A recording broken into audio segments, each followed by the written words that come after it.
السلام علیکم فرینڈز، کیسے ہیں آپ سب؟ امید کرتی ہوں آپ سب ٹھیک ہوں گے۔ فرینڈز، آج ہم جس عظیم ہستی کے بارے میں بات کرنے جا رہے ہیں اس عظیم ہستی کا نام ہے سردار عبدالرب نشتر۔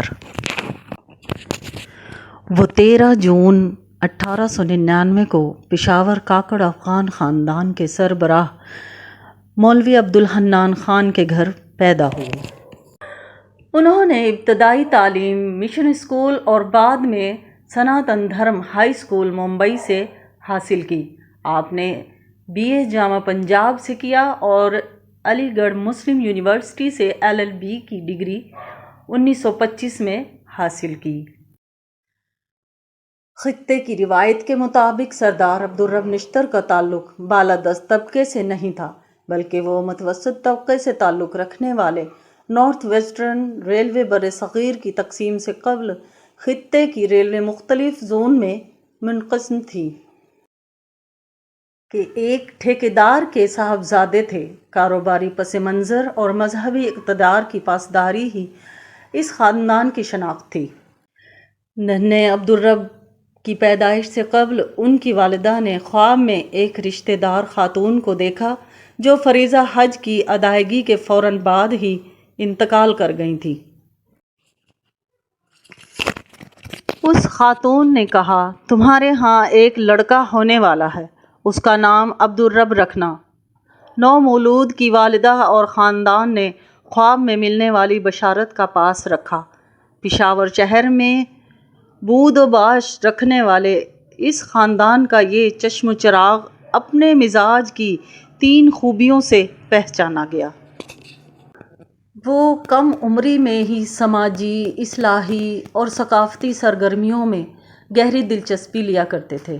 اس مقصد کے لیے انہوں نے ایک تنظیم بھی بنا رکھی تھی۔ یہ تنظیم نوجوانوں کے لیے علمی و ادبی سرگرمیوں کا اہتمام کیا کرتی تھی۔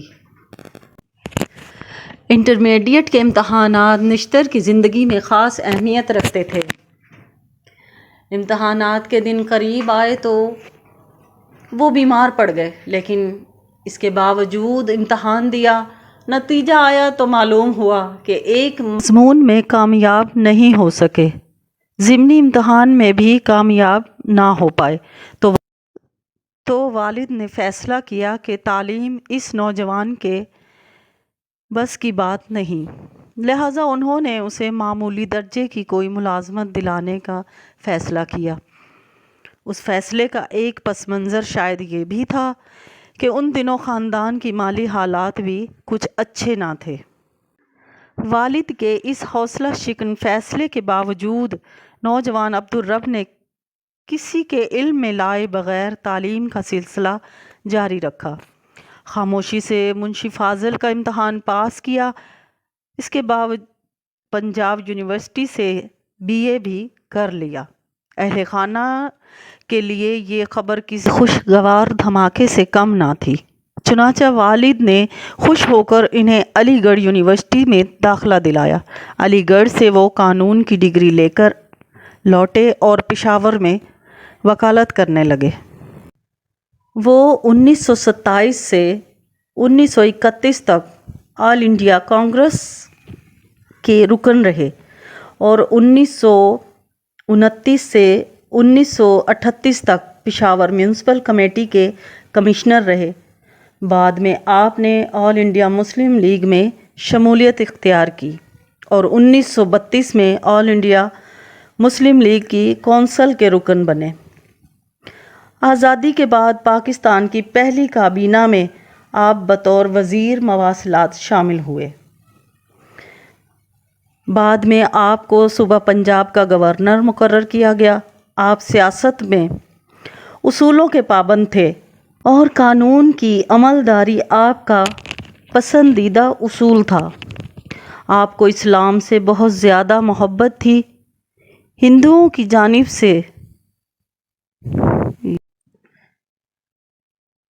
شدھی اور سنگٹھن کی تحریکوں کے مقابلے میں آپ نے ادارہ تبلیغ اسلام بنایا۔ شاہی قلعہ لاہور کا دروازہ انگریزوں نے عوام کے لیے بند کر رکھا تھا۔ جب آپ گورنر بنے تو آپ نے اسلامی فن تعمیر کے اس عظیم شاہکار کو عوام کے لیے کھول دیا۔ کانگریس میں شمولیت کے سلسلے میں سردار عبدالرب نشتر کا یہ جواب اس کی قیادت کے لیے نہایت حوصلہ شکن تھا۔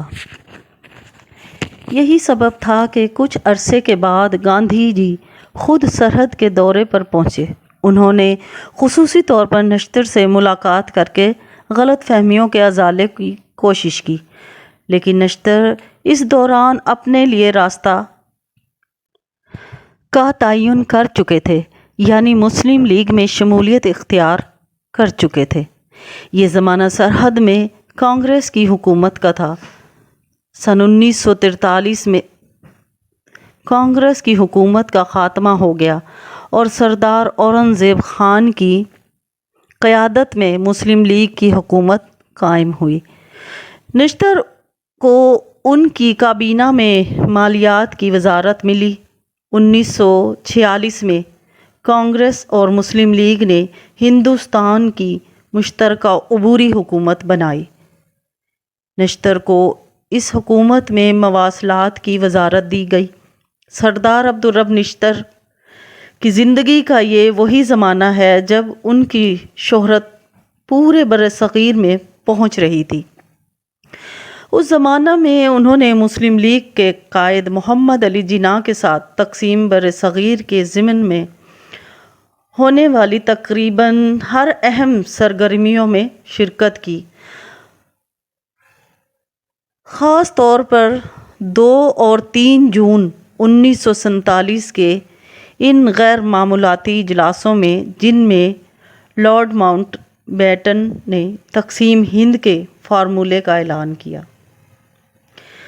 سردار عبدالرب نشتر کی سیاسی سرگرمیاں اپنی جگہ، اپنی وزارت کے زمانے میں انہوں نے ایک ایسا کام کیا جس کی اہمیت میں وقت گزرنے کے ساتھ اضافہ ہوتا جا رہا ہے۔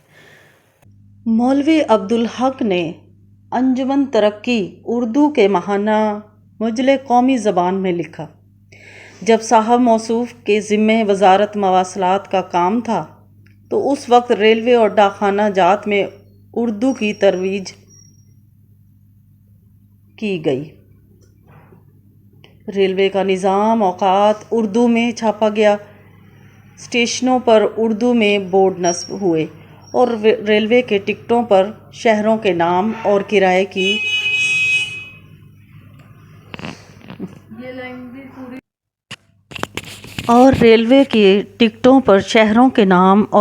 کی صراحت اردو میں کی گئی۔ ڈاکخانہ کے ٹکٹ اور منی آرڈر فارموں پر بھی اردو نظر آنے لگی۔ جب پنجاب تشریف لے گئے تو صوبائی حکومت اور اضلاع کے دفاتر میں اردو کی ترویج کا بیڑا اٹھایا۔ ان کی گورنرشپ میں ہی یہ پہلی بار ہوا کہ پنجاب کا بجٹ اردو میں پیش کیا گیا۔ انگریزی اور ہندی سے واقفیت نہ رکھنے والے اردو دان طبقات کے لیے ان کا یہ فیصلہ تو اہمیت رکھتا ہی ہے، برصغیر میں اردو کی ترویج کے سلسلے میں بھی اس کی اہمیت غیر معمولی ہے۔ قیام پاکستان کے بعد وہ کچھ عرصے کے لیے انہیں مرکزی حکومت میں وزیر بنایا گیا۔ بعد میں انہیں گورنر کی حیثیت سے پنجاب بھیج دیا گیا۔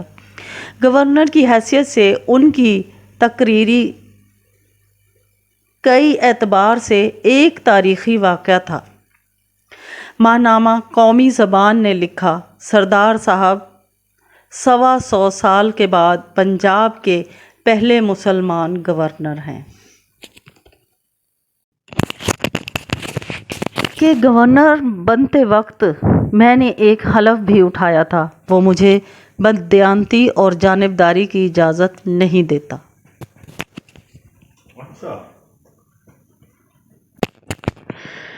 ایک صبح کراچی کی ان سڑکوں پر جہاں وہ اکثر ٹہلا کرتے تھے، وکٹوریہ روڈ پر اخبار کے ایک ہاکر نے آواز لگائی، سردار نشتر وکٹوریہ روڈ پر ٹہلنے کبھی نہیں آئیں گے۔ ان کی وفات کی خبر شہر میں جنگل کی آگ کی طرح پھیل گئی۔ عوام چاہتے تھے کہ بانی پاکستان کے بااعتماد ساتھی کسی تدفین مزار بانی پاکستان کے احاطے میں ہو، لیکن وزیر اعظم فیروز خان نون نے وہاں مسلح پولیس کھڑی کر دی۔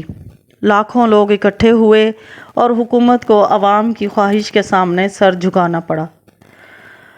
وفات کے بعد محترمہ فاطمہ جناح کی اجازت سے مزار قائد کے احاطے میں سردار عبدالرب نشتر خان، لیاقت علی خان اور بابائے قوم کے ساتھ سپرد خاک ہوئے اور پاکستان کی سیاسی تاریخ کا یہ انمول ستارہ اس فانی دنیا کو الوداع کہہ گیا۔